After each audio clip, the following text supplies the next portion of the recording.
Hello and welcome to another edition of Round the Coin. My name is Faisal Khan. With me today is Luis Buenaventura, who's the CTO of Bloom Solutions. Hey Luis, how are you? Hey Faisal, I'm doing great. So, tell us a little bit about yourself, because we are going to be talking about your book. But before we talk about that, tell us who you are, where you are, what you do. Sure, yeah. I'm a Filipino. I've lived all my life in the Philippines. I kind of got into Bitcoin because I was thinking, back in 2013 that it might be a good solution for the lack of credit card penetration in the Philippines. So I was thinking about it more as an e-commerce payment solution. That didn't turn out to be the case, but I ended up kind of getting into it as a remittance vehicle instead, and that's kind of how I got into this whole Bitcoin remittance space that I guess we'll be talking about more.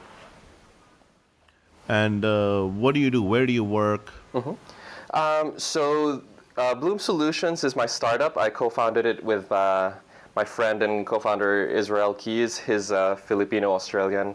What we do is we work with traditional remittance businesses and help them upgrade their systems, their settlement processes to take advantage of Bitcoin and the blockchain.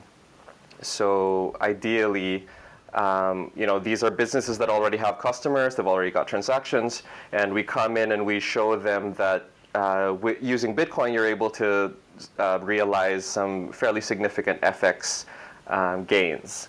And that's kind of the simple pitch that we do with our customers.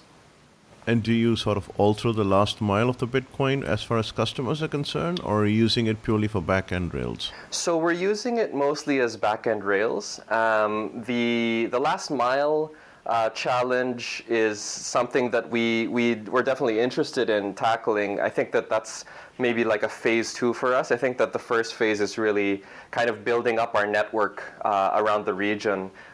So although the Philippines is kind of our hub right now, we're facilitating remittances from South Korea, China. We're working on Vietnam. We're working on Malaysia. So there are a number of countries that we were able to do transactions from at this point.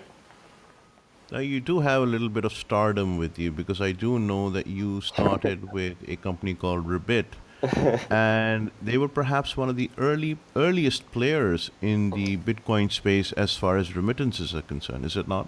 Yes. So Ribbit is another Filipino company. And we were kind of one of the early ones. I would say that BitPesa maybe predated us by just a few months. But yes, Ribbit was one of the earlier ones, and we did get quite a bit of media mileage out of the fact that we were one of the first startups that were really trying to focus on using Bitcoin as a payment rails, as a remittance rails, I should say. And you've written a lot of articles in, depending on which day of the week it is, you're positive about Bitcoin and then not too positive about Bitcoin. I think that it's a reflection of our learnings. I think that there was definitely a time when I was starting to become very frustrated with what we could do with both the technology and the fact that we have to kind of deal with legacy systems like banks and SWIFT and all of that stuff. And in combination, I started to become really frustrated with the fact that it was very hard for us to actually show savings. And then we kind of started looking at it from a different angle, kind of focusing very much on just the FX settlement aspect of the business. And that's kind of where we were able to show that, oh, there actually is, there are savings to be realized. You just have to kind of really, really narrow your focus to, maybe one part of it first. And that's kind of why I say that the last mile challenge is something that we will probably tackle at a second, maybe a subsequent phase of the company when we're stronger, I think. We're still quite young. Bloom is, I guess I would say, all of 14 months old at this point. So we're still kind of a baby startup at this stage. Not bad. So tell us, I know that you reached out to me, you've written a book. So tell us the name of the book, what's the title, what is it about, and more importantly, what prompted you to write it? Sure. So the book's called Reinventing Remittances with Bitcoin. I guess depending on your perspective, I either wrote it like in 4 weeks or I wrote it in 2.5 years, because what it really is, it's a collection of everything that we've kind of learned over the past 2.5 years in this space. My goal was to, like, in my greatest imaginings, there is a 3-day conference out there where the whole thing is just dedicated to Bitcoin remittances. And I tried to kind of pile all of that information into this one book, just in case that conference never happens. I don't know, who knows, right?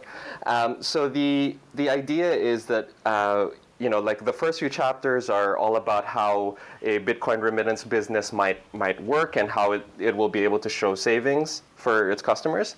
And then it goes into various case studies. So I talk about, as I mentioned earlier, BitPesa in Kenya, BitSpark in Hong Kong, Payfill in South Korea, and then OKLink in China, and then a number of other players.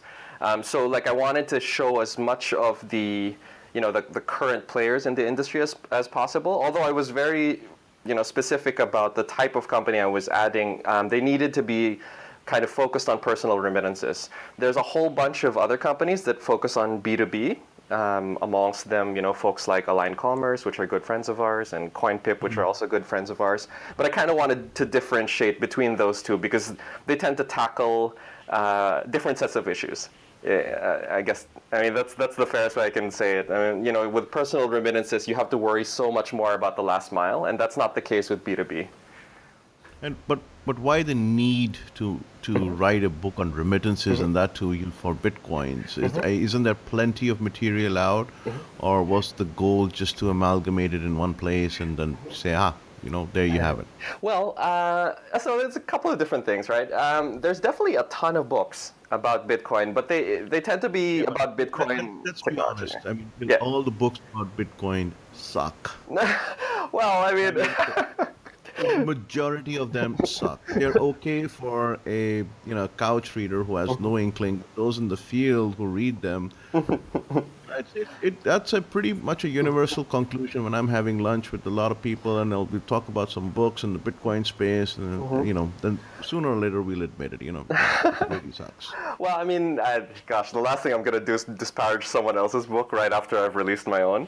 But I will say that the thing that I wanted to do with this particular book was be very specific about the practical use case that we've been exploring with Bitcoin. So, I don't even have a technology chapter. There's nothing that talks about, I know, and how this is crypto what works. makes it different. This is what makes it different because you come from the industry, so it's actually more or less your memoirs.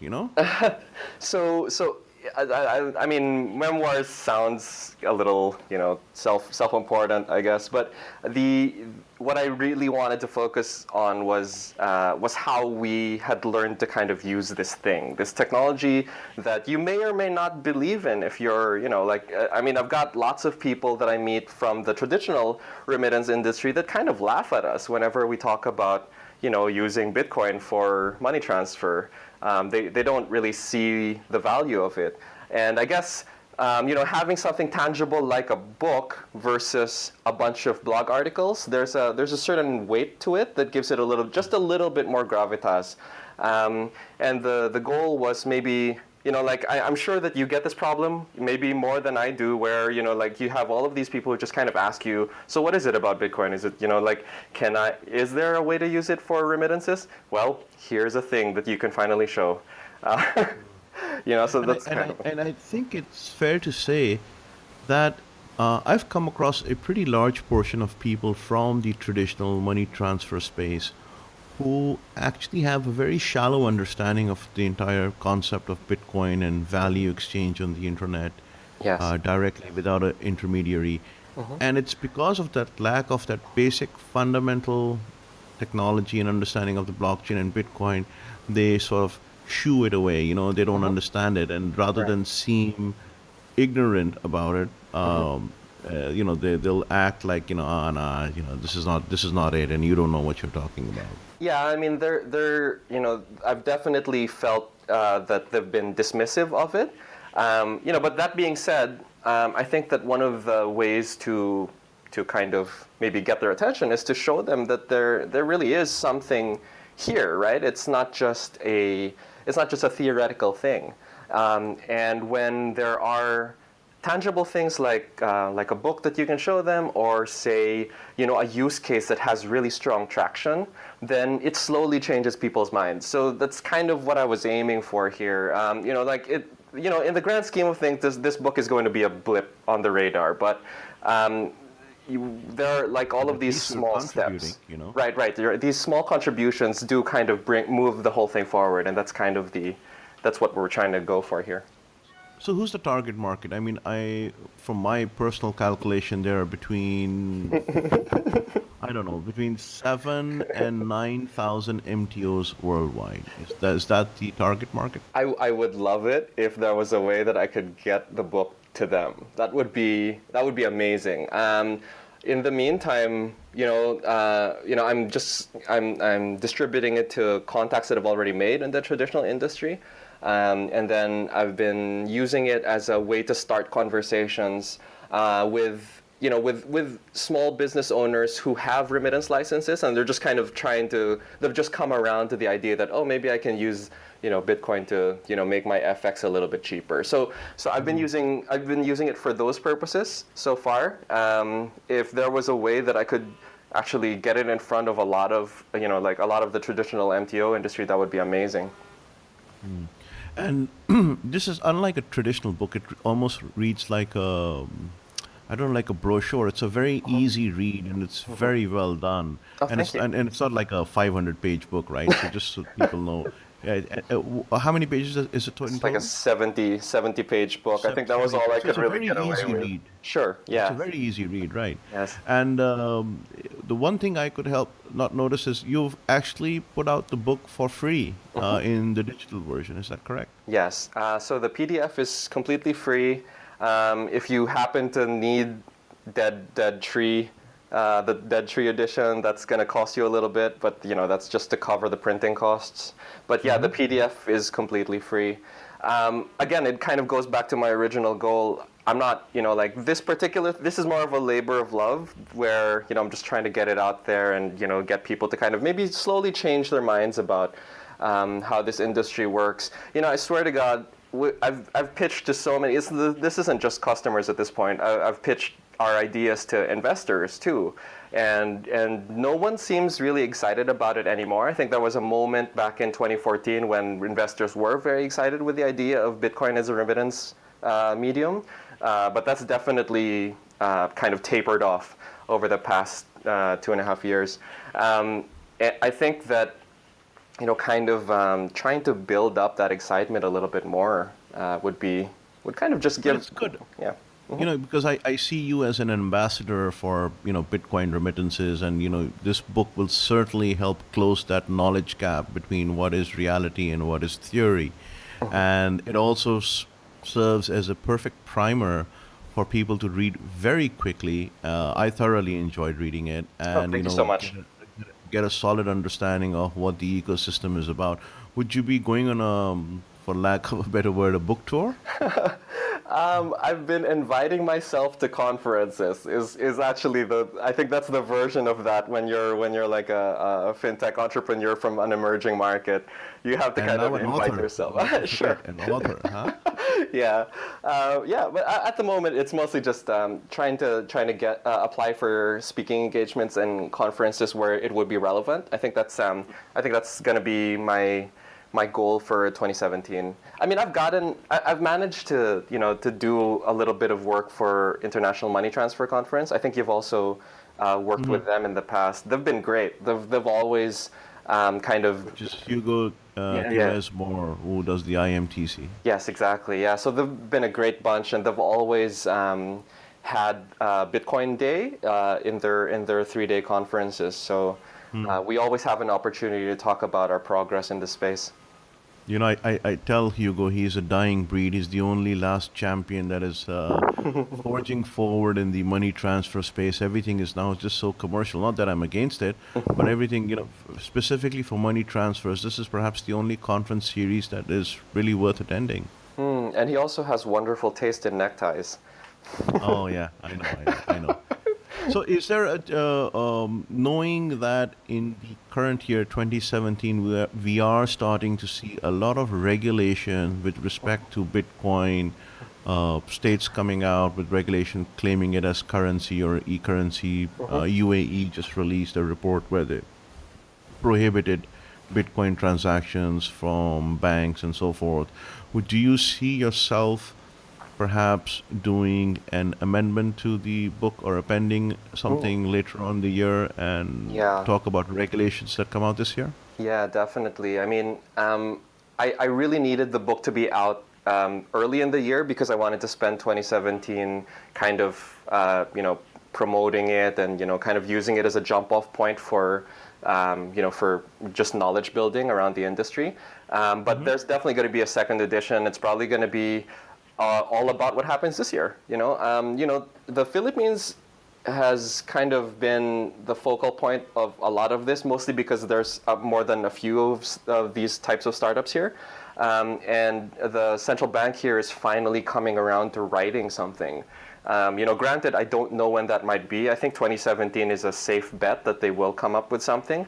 And we'll see, right? We'll see what the effect on that will truly be. I think that a lot of Bitcoin remittance startups have kind of been able to squeeze by without having, regulation directly levied onto them, and that's allowed them to maybe explore a little bit more. But So, at some point, that it will happen.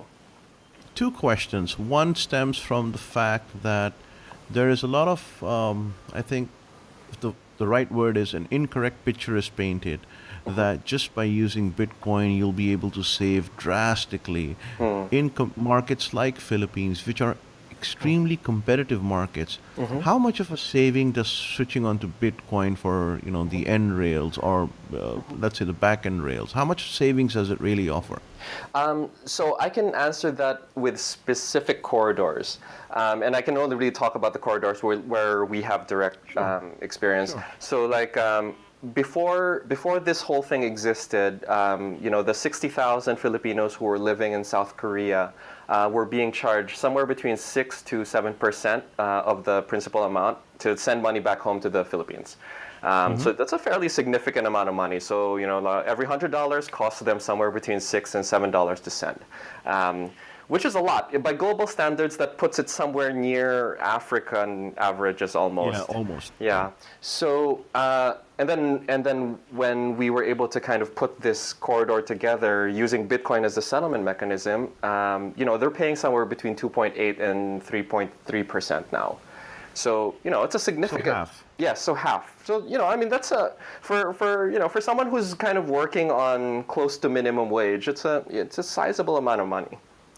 What happens when you introduce the same in an extremely competitive market where, let's say, the total profit is about 3% or 3.5%? So there's a reason why Bloom is strongest in this particular corridor, and we tend to be stronger in corridors that have maybe fewer, like the density of diaspora tend to be lower. So if you were to take that exact same solution and kind of use it on Hong Kong, for example, it would be a lot more challenging. I think I'm not entirely sure about this, but I think that Hong Kong to Philippines might be the most competitive remittance corridor in the world because I've seen prices that are like under 2% sometimes, and those are like traditional providers. So I mean, it's definitely really, really competitive, and like a Bitcoin solution would have a much harder time making a real dent. And even if I could say halve that 2% and I'm only charging 1%, I think in absolute numbers, it's so small that your average customer would not be they wouldn't find it super compelling anymore. So I think that using the Bitcoin solution in the right context tends to be the quickest way to make a dent. So you would pick a corridor, so like Korea to the Philippines, where the diaspora tends to be a little smaller, or maybe New Zealand to the Philippines, or something like that, where there are definitely migrant workers living there, but because they don't number in the hundreds of thousands, there's not enough market pressure to kind of compress the price to any significant degree. And then Bitcoin can come in and basically, like halve the price So they went from 6 or 7% to basically under 3% in under a year, which is that's a pretty significant savings for them. What about what's your opinion? And this is, let's be very clear, this is just your personal opinion, it's not legal advice. Okay. What's your opinion on folks who are traditional money transfer operators and when they look at the use of bitcoins on the back end rails, what's the legal aspect of it?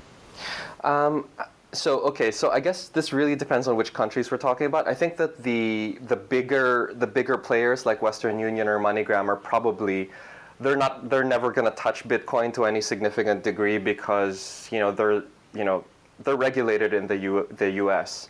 I think that in other countries where the regulation is a little less onerous, or I guess you can say just strict, you I think that other traditional remittance business can experiment with Bitcoin. Um, and I guess you'd have to do the necessary amount of legal research in each corridor to satisfy your own requirements. We've definitely found that Korea is pretty good for stuff like that. What was the one takeaway that surprised you when you were writing the book? Um, One takeaway. Wow, it turns out that it was actually a lot harder to write a book than I thought. That too, yes. I've been mulling on that idea for almost 4 years now, and who knows? Maybe you just gave me a nudge. No, no, I think you should. I think that just kind of I think that people like Hugo with the IMTC are great because they constantly keep the conversation going, and I think that having books, that kind of take into account new technologies like blockchain, it I think that that's how you keep the conversation going. And I mean, there's a lot more effort, I guess, in writing a book. Plus, it could take a heck of a lot longer. But I think it's definitely worth it. It feels like you've given birth a little bit. Not that I would Mm-hmm. know what that feels like. And did you, was there any epiphany moment that you had while writing the book? Maybe you'll do something else, start a different project or a secondary book or, I don't Um, know, a video I, series or something. I so the thing that I kind of discovered while I was writing about it, well, first was that I originally thought it was only going to be 4 chapters long, because I wasn't really sure that I had enough material to fill more than 4 chapters. And then I started really thinking about it and talking to more people. I realized that there's a lot of stuff out there. I think that if I expanded the definition of remittance to include B2B startups, I would be maybe 20 chapters instead of 11. Um, so so I think the first thing that I was kind of surprised by was that there was a lot of material actually. And to answer your other question, if I did write something else, I might actually write something about just Bitcoiners. I kind of find I'm sure that you have this same experience whenever you go out and meet Bitcoin community members and stuff like that. They're really interesting people. Some of them sound like they're crazy, and I think that one makes for some really good stories. I think the one thing that maybe you don't really see it much when you look at the Bitcoin bookshelf. As I said, we spent a lot of time talking about the technology, but you don't really talk about the people that much. And I find that that's actually a really interesting thing to tell a good story about. I mean, granted, I have no idea if there's any practical application to that. It's probably just purely entertainment. But if I'm going to be out there for the next couple of years, going to conferences and meeting people and stuff like that, then I'm sure that I will kind of just accumulate these stories organically. So that might be an interesting thing to put together at some point. So let me ask you, if a regulator were listening to your conversation today and you had to tell them something, what would you say? Um, be kind.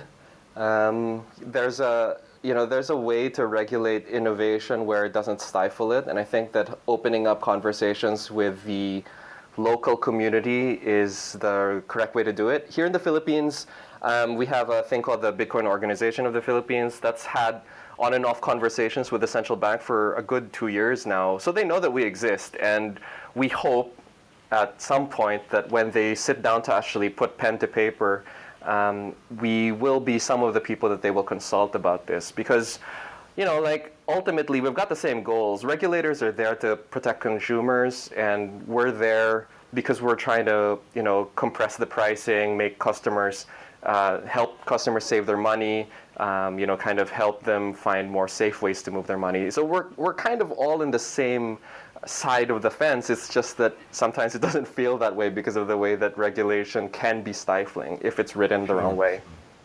And if you had to make one prediction after this book gets out, and we'll certainly everyone listening in and everyone involved in the industry will definitely promote the book. What is one thing that one positive aspect that you think will happen because of the book? I hope that like folks like maybe the MoneyGram guys or the Western Union guys, maybe they'll give Bitcoin and the blockchain a second look. I think, but I mean that's actually not a prediction. That's more of something I hope. Let's see, what's a good prediction? Gosh, I think that the price will continue to be volatile. I think that's kind of the one thing. Yeah, I think that's a granted given. Yeah, well, I like making predictions that I know are going to happen, that are actually going to be true. Okay, Luis, we are running out of time, so I've got just 3 small questions. Number 1, anyone interested in the book, first of all, how can we get the book? Okay, so you can get the book just by going to our website. That's bloom.solutions/book, bloom.solutions/book. And that's where all of the editions of the book are. If you are the type of person who prefers to read stuff on your Kindle, or I guess you have a Kindle, you can go on Amazon and type Reinventing Remittances via Bitcoin, and you should be able to find it. So you can just download it through there. And if someone needs to get in touch with you, how do they get in touch with you? So my email is luis@bloom.solutions. My Twitter account is @HelloLuis. Okay. Any closing words you would like to give? Any advice to people who have been sitting on the fence and have been thinking about Bitcoin? Anything to ease their minds and to, tone down their fears? I think, just learn as much as you can. I think if you were really interested, learn as much as you can.